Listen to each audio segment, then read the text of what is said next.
and resounding applause, Miss Yasmin M. Miro, magna cum laude, Bachelor of Arts in Islamic Studies, for her message of gratitude.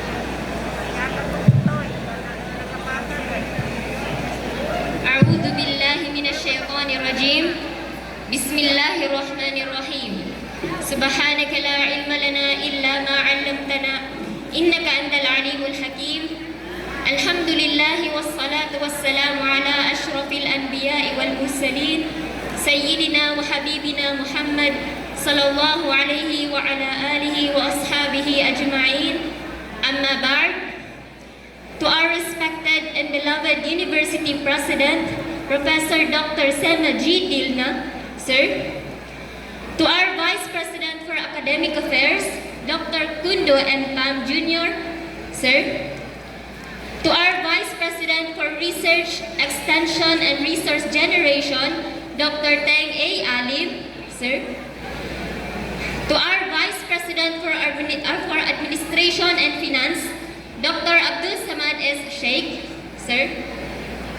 To our honorable members of Board of Regents, to our esteemed guest speaker, Honorable Romel Patrick E. Tanghal, OIC Regional Director of Department of Economy, Planning and Development, Saxargen Region, to our respected college deans, directors, faculty members, staff, other guests, beloved parents and families, and my dear fellow graduates. Assalamu alaikum wa rahmatullahi wa barakatuhu at magandang umaga sa ating lahat. Allah subhanahu wa ta'ala says in the Holy Quran, وَلَئِنْ شَكَرْتُمْ لَأَزِيدَنَّكُمْ. If you are grateful, I will surely increase you. First and foremost, we offer our highest praise and deepest gratitude to Allah subhanahu wa ta'ala, the most merciful and the most compassionate. Every success we celebrate today is by His mercy alone. Alhamdulillah for every blessing, every opportunity, every hardship that strengthened us, and every prayer that Allah answered in ways we never expected. Today, I stand before you with heart overflowing with gratitude and humility. Hindi ko po akalain na darating ang araw na ito na ako ang tatayo sa harap ninyo upang magbigay ng mensaheng ito. Standing here today is not proof that I am the smartest among all of us. It is proof that Allah's plans are always greater than our own. Indeed, what is meant for you will always find you. Many of us here are just as brilliant, hardworking, and deserving of recognition.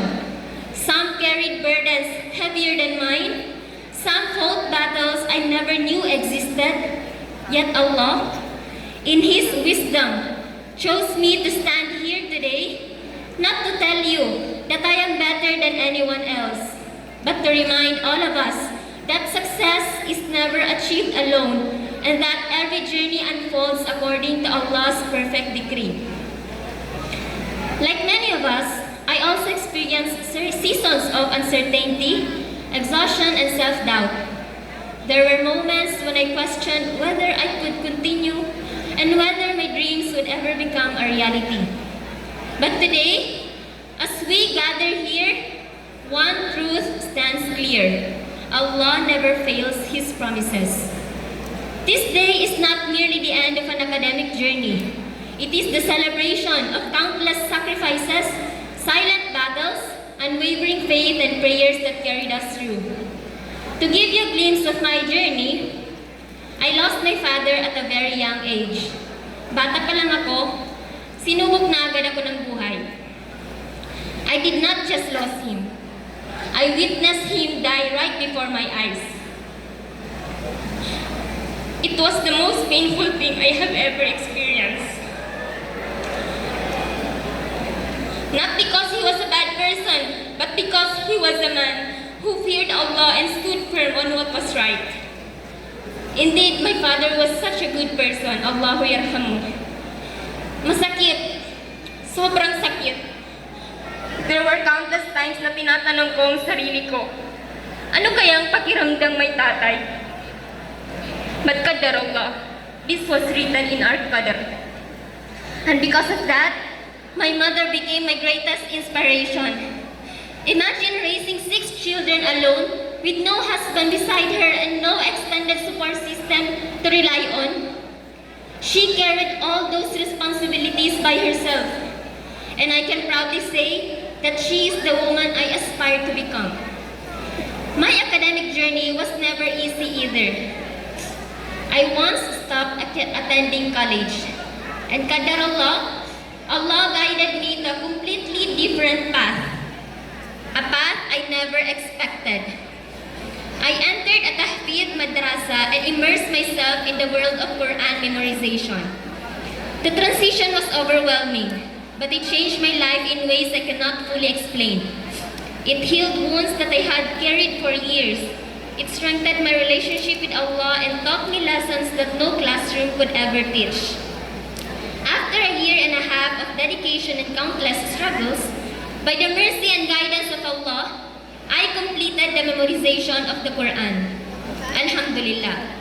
It remains one of the greatest achievements and the most beautiful memory of my life.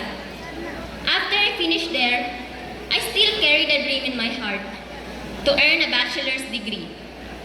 At that time, I was torn between continuing my Arabic studies and pursuing college. Eventually, I chose to continue studying and enrolled in BS Biology. I enjoyed my time there. However, after just one semester, an opportunity to work abroad came. The requirement was a Kulliyah degree, so my mother encouraged me to enroll in Kulliyah. But the condition was that I would have to stop my secular studies. And so, I made another difficult decision. I left BS Biology, said goodbye to my friends and classmates, and informed our program head.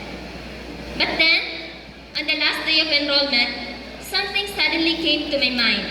I remembered that there were night classes available. I immediately asked a friend from Islamic Studies if they had evening classes. When she said yes, parang may nagting sa isip ko. What if pagsabayin ko kaya? I shared the idea with my Umi and Alhamdulillah, she agreed. I rushed to enroll in Islamic Studies, but unfortunately, I was told that all the slots were already full. I felt disappointed, but I continued trying, and by the will of Allah, a slot became available. And I was accepted in a program that eventually became my home. It wasn't easy.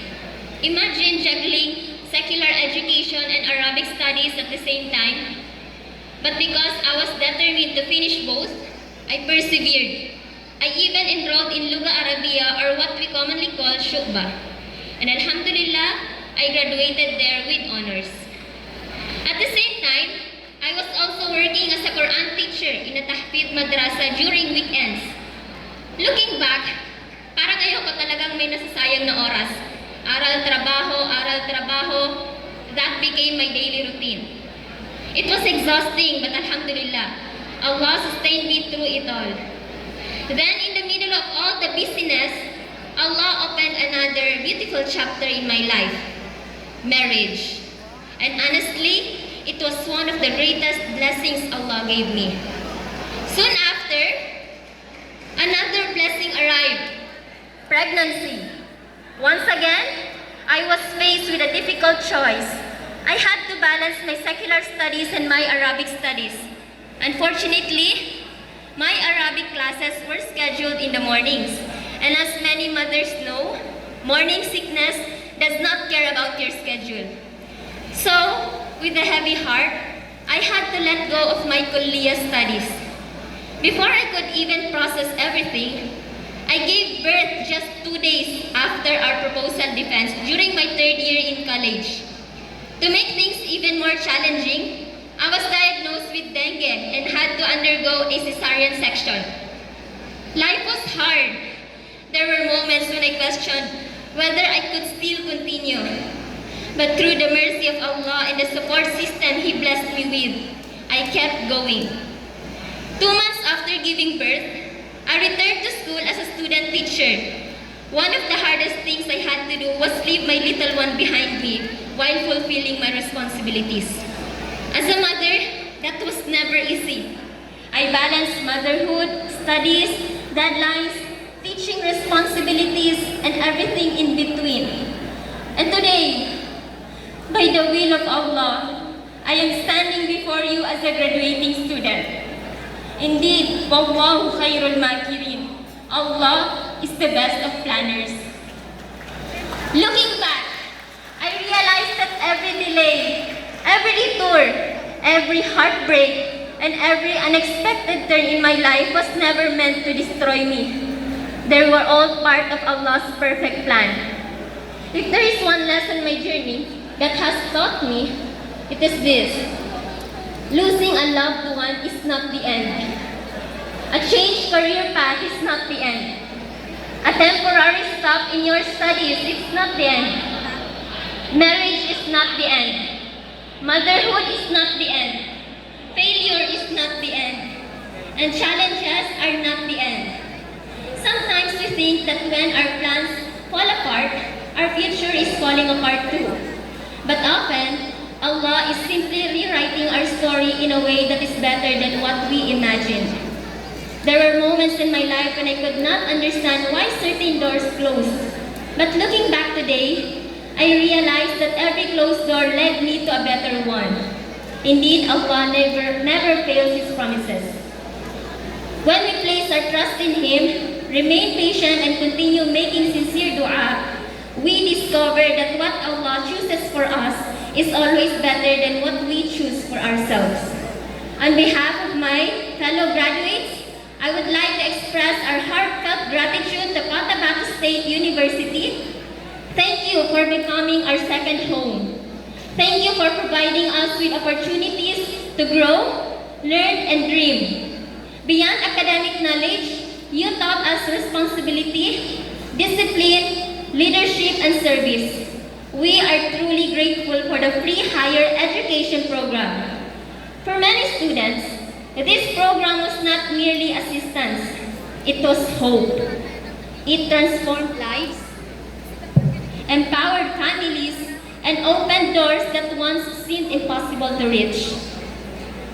As discussions continue regarding the future of funding for the state universities and colleges, may our presence here serve as a living proof that investing in education changes lives.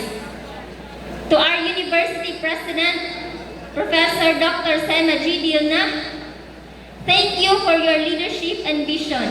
May Allah accept your Hajj and bless you and your family with good health and endless barakah. To our Board Secretary, Ma'am Fatima Kasan, thank you for your unwavering support, fairness, and dedication to student welfare. Your integrity and commitment to equality have inspired many of us. May Allah reward you abundantly. To our OSAS Directress and GCA Advisor, Ma'am Helen Betito, thank you for becoming a guiding light to our organization. You have always believed in us, supported us, and treated us like family. To my uncle, Professor Dr. Ombra A. Imam, and my aunt, Professor Dr. Maripaz C. Abbas, shukran for your guidance, support, and kindness. May Allah bless you both. To our college dean, Dr. Abdullah Hashim, thank you for leading our college with wisdom, compassion, and sincerity. There is a reason why many students lovingly call you Abi. You made our college feel like a family. To our program head, Ma'am Farisha Magabisa, thank you for believing in me during moments when I struggled to believe in myself. Your guidance, encouragement, and kindness carried me through some of the most challenging chapters of my journey. I will forever be grateful. to our thesis advisor, the most beautiful Doc Hasna, and to all our professors and faculty members of the College of Islamic Studies, thank you for your warmest support. Thank you for sharing not only knowledge but also wisdom. You help shape our minds, strengthen our faith, and prepare us to become future servants of the Bangsamoro. To my GCA family, thank you for making my final year unforgettable. As someone who was never active in organizations before, you welcomed me wholeheartedly, and I will forever treasure you all. To our parents, guardians, and families, this achievement belongs to you as much as it belongs to us. Thank you for every sacrifice, every prayer, every sleepless night, and every hardship you endured so that we could stand here today. To my dear friends, Ana, Halima, Baynasra, Amal, Nisa, Bailani, Seti, and Pae, my intern buddies, Aina, Faida, Masdal, and Asmaira, my GCA family and unexpected friendships, Ali Raj and Joe, my classmates of Bais 4C night class, and every person who became part of my journey, thank you for the memories, the laughter, the sleepless nights, and the friendships that I will treasure forever. You made my college journey memorable and happy. To my beloved siblings, Lama, our first cum laude, and my one call-away sister, Ate Raina, our PhD. To my Kuya Ryan and Bon, our police officers, mga protective and supportive kuyas, and our Bonsu Ayib. Alhamdulillah, another degree holder in our family. Inshallah, we will all continue achieving our dreams together. To my precious daughter, Savannah, you are one of the greatest reasons why I kept going. Every time I felt tired, I thought of you. Every time I wanted to give up, you gave me strength to continue. Everything I do is inspired by my hope for your future. May Allah protect you always from all evil and harm. To my beloved husband, Rasul Endol, thank you for your patience, understanding, and unconditional support. You became my strength during difficult days and my peace during uncertain times. You witnessed my struggles firsthand and never hesitated to make everything feel lighter. May Allah bless, protect, and guide you always wherever you go.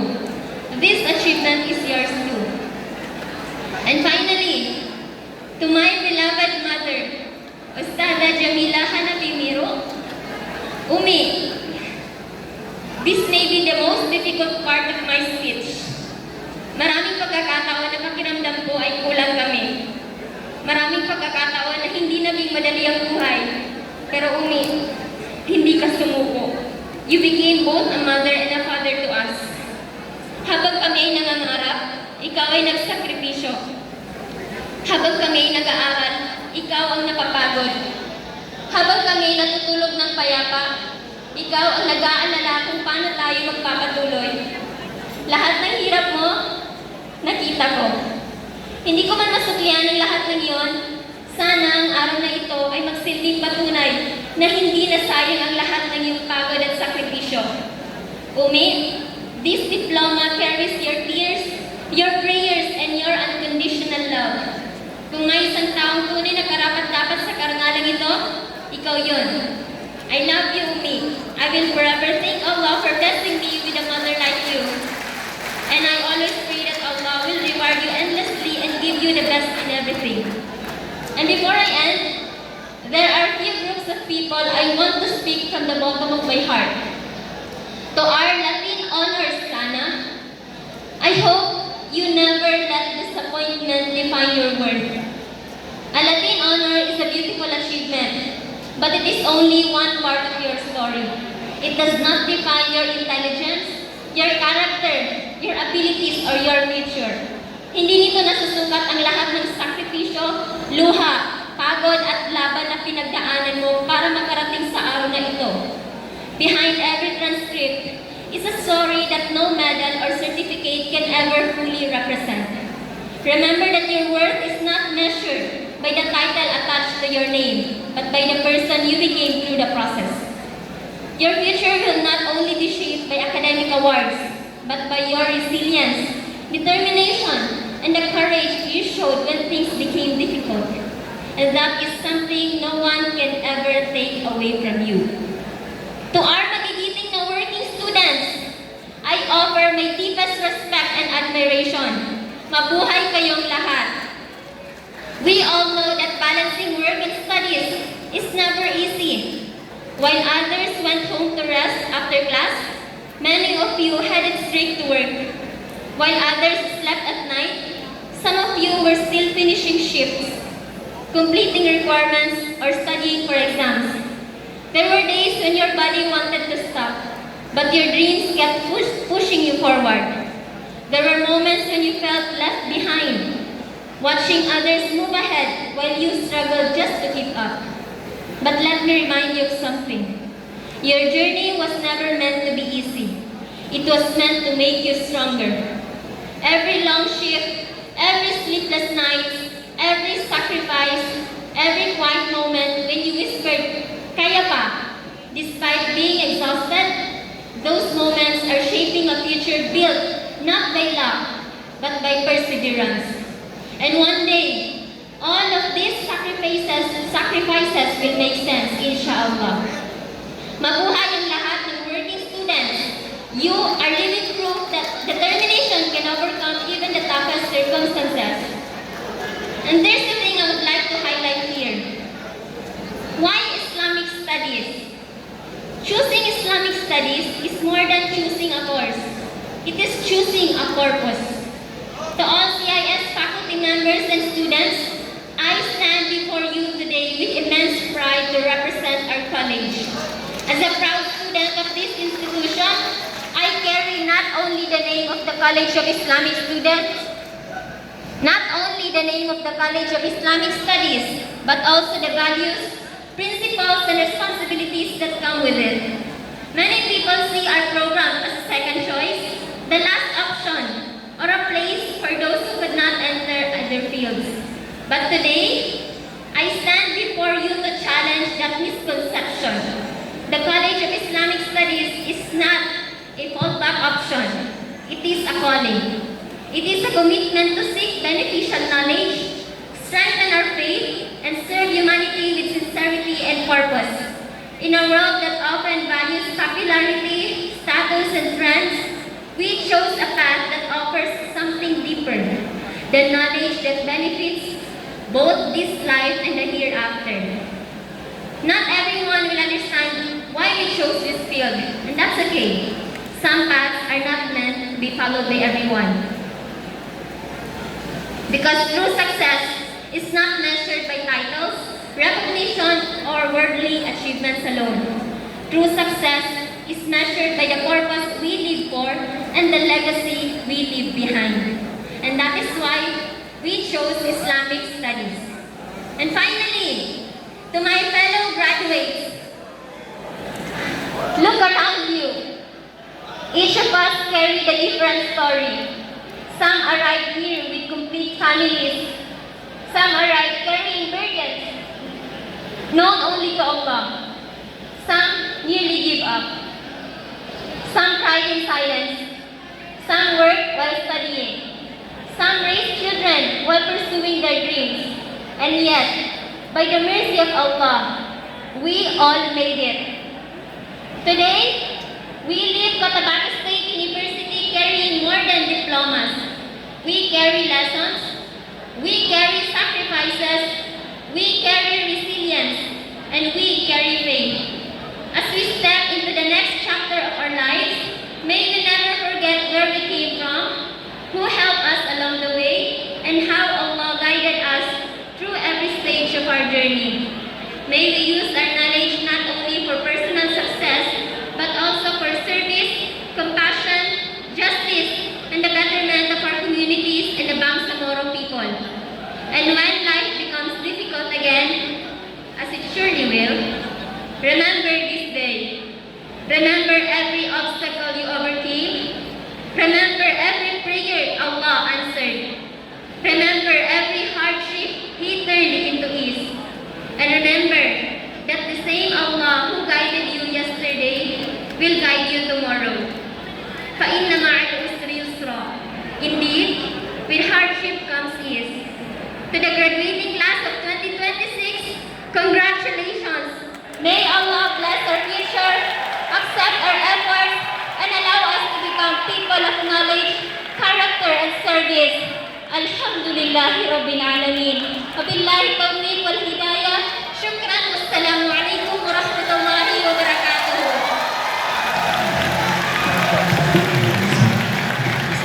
Thank you so much, Yasmin and Miro, magna cum laude, Bachelor of Arts in Islamic Studies, for a very heartfelt message of gratitude. Indeed, no one or nothing can stop someone who has a big dream. We just need to recalibrate our minds, reawaken our souls, and redirect our steps towards achieving our very goal in life.